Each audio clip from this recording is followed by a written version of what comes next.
G7 summit है और बड़ी बड़ी कॉन्फ्रेंसेस वो तो नहीं छोड़ेंगे ना, वो तो नहीं छोड़ी जा सकती। वो कनाडा लैंड कर गए, कनाडा लैंड कर गए हैं, कनाडा लैंड कर गए हैं नरेंद्र मोदी साहब। जी को कैनेडियन प्राइम मिनिस्टर ने जो है फोन कॉल करके और G7 के लिए जी हाँ उनको इनवाइट कर लिया। लेकिन अब दोनों ही ममालिक ने फैसला लिया है कि हम अपनी इन तमाम कशीदगियों को सुलझाएंगे और आपस के ताल्लुकात बेहतर करेंगे। डील साइन हो रही है भाई, share intelligence on terrorism.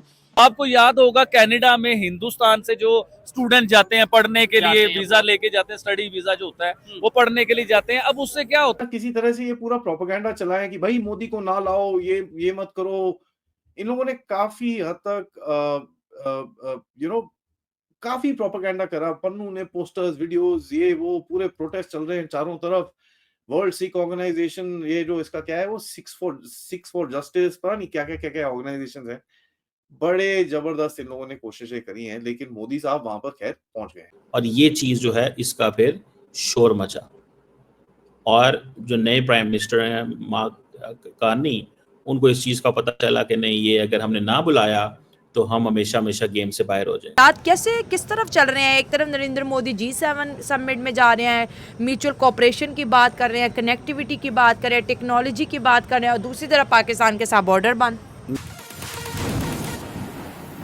India G7 का हिस्सा है एज ए गेस्ट, अगर वो चाहें तो ना बुलाएं, लेकिन कैनेडियंस ने कहा कि वो इतने इंपॉर्टेंट है कि we can not ignore them. आपको याद होगा, उन्होंने कहा कि they are so much important we can not ignore them. और ये चीज़ जो है इसका फिर शोर मचा और जो नए प्राइम मिनिस्टर हैं मार्क कार्नी, उनको इस चीज़ का पता चला कि नहीं, ये अगर हमने ना बुलाया तो हम हमेशा हमेशा गेम से बाहर हो जाएंगे। G7 की जो समिट है, ये जिन लोगों को नहीं पता बताता चलो, कहा जा रहा है कि तकरीबन 50 साल हो गए हैं। 1975 में ये ग्रुप बना था और दुनिया की 7 बड़ी economies, America, Germany, France, Britain, Japan, Canada, they are part of that. और कहा जाता है कि 2025 में अब इंडिया के अंदर आवाज़ें उठ रही हैं और चाइना के अंदर और बहुत सारी जगहों में कि ये मुल्क जो है वो इररेलेवेंट हो चुके हुए हैं, अब इनकी वो मालियत नहीं, अब चाइना और इंडिया का स्कोप है। अब क्योंकि G7 इतना इररेलेवेंट होता जा रहा था कि G7 के अलावा भी लोग चाहिए, तो Asia, Africa and south America से मुल्कों को बुलाया जाना शुरू किया और इंडिया जो है उसने इस समिट में जाना शुरू किया। India, Mexico, Brazil, Saudi Arabia, south Africa, Australia, Indonesia और बहुत सारे लोग। सो अब ये G7 जो है वो G20 की तरह बनता जा रहा है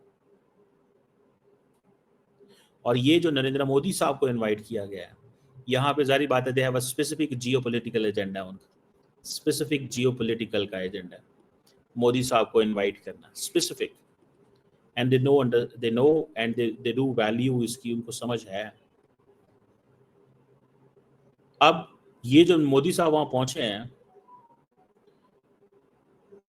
यहाँ पे लेकिन सिर्फ 23 आवर्स के लिए नरेंद्र मोदी का कनाडा के अंदर रहना ये चीज़ बताता है कि ठीक है, हमारे लिए G7 इंपॉर्टेंट है, कनाडा इतना इंपॉर्टेंट नहीं है, या मैं यहाँ पे लंबा नहीं बैठ सकता, या मैं लंबा नहीं रह सकता।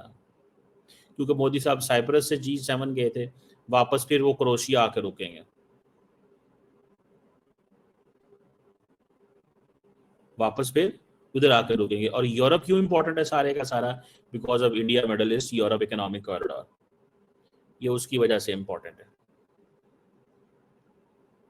और ये आप समझ लें कि जो साइप्रस के बाद कनाडा जाना एंड देन ऑल दैट, ठीक है ना जी।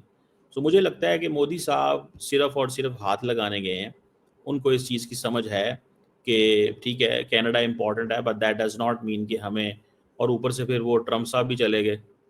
ट्रम्प साहब का आपको पता है कि अपना डिफरेंट स्वैग है, उनका डिफरेंट स्टाइल है, उनकी डिफरेंट जो एक वो एक माइंड सेट है उनका। आप उनको वो जैसे कहते हैं ना, ट्रम्प को नहीं आप, ट्रम्प है, ट्रम्प है, उसको नहीं आप कुछ भी कह सकते कि हाँ जी पायन की करना है तो की नहीं करना। जो ट्रम्प साहब का दिल कर रहा है, उनको किसी को अच्छा लगे, किसी को बुरा लगे, कुछ हो, ये हो, वो हो, ट्रम्प इज वो एक डिफरेंट गेम के खिलाड़ी हैं, बिल्कुल डिफरेंट गेम के खिलाड़ी हैं, और उनको इस चीज़ का अंदाज़ा है कि दुनिया को हमें किसी की कोई परवाह नहीं है। और जैसे कहते हैं ना कि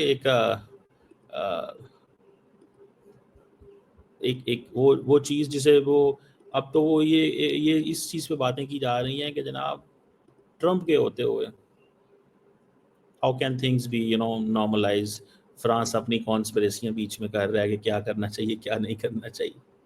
ये एक तस्वीर बड़ी पॉपुलर हुई है ब्रिटिश प्राइम मिनिस्टर के, आई थिंक पेपर गिर गए या कनाडा के उसके पेपर गिर गए ट्रम्प के, तो वो British prime minister care Starmer उठा के दे रहे हैं, और जब ये उठा के पेपर दे रहे हैं तो वो कह रहे हैं look at this is the foreign policy.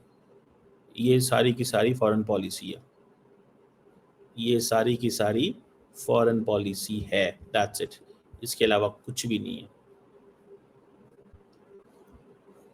बहरहाल मुझे लगता है कि बेसिकली डोनाल्ड ट्रम्प साहब ने जो वहाँ से निकले हैं, नरेंद्र मोदी साहब को ऑलरेडी पता था कि हाँ जी इन्होंने हमारी मुलाकात उनसे तय नहीं है, तो मुलाकात तय नहीं है तो उन्होंने भी अपना दौरा जो है वो छोटा रखा, उन्होंने भी अपना दौरा छोटा रखा, उन्होंने दौरा लंबा नहीं किया। ट्रम्प साहब की जो गैर मौजूदगी है it's a message to all कि भाई G7 जो है ना अब उसकी वैल्यू नहीं है, अब वैल्यू है बाकी ममालिक की।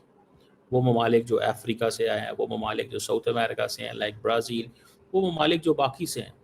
जय हिंद दोस्तों, आपका फास्ट नॉलेज फैक्ट में स्वागत है। प्रधानमंत्री नरेंद्र मोदी G7 समिट के लिए कनाडा पहुंच चुके हैं। कैनेस्किया में आयोजित G7 शिखर सम्मेलन में हिस्सा लेने के लिए प्रधानमंत्री यहां पहुंचे हैं। एक दशक में उनकी पहली कनाडा यात्रा है। वहीं इजराइल ईरान जंग के बीच अमेरिकी राष्ट्रपति ट्रंप G7 समिट को अधूरा छोड़कर वापिस अमेरिका लौट गए हैं। दोस्तों, कनाडा में पीएम मोदी G7 नेताओं यानी कि फ्रांस के राष्ट्रपति इमैनुअल मैक्रों, ब्रिटेन के प्रधानमंत्री कीर स्टारमर और इटली की जॉर्जिया मेलोनी, जापान के शिंजो इशिबा और यूरोप के अन्य नेताओं से भी मुलाकात करेंगे। इसके अलावा प्रधानमंत्री मोदी की एक झलक देखने के लिए कनाडा में प्रवासी भारतीय बेताब हैं। प्रवासी भारतीयों ने बातचीत में बताया है कि हम यहाँ पर कई घंटों से पीएम मोदी का इंतजार कर रहे हैं, हम उन्हें देखने के लिए उत्सुक हैं। इसके अलावा दोस्तों, कनाडा से भारत के रिश्ते काफी खराब थे, लेकिन अब G7 समिट के बाद हो सकता है कि भारत और कनाडा के रिश्ते काफी बेहतर हो जाएं।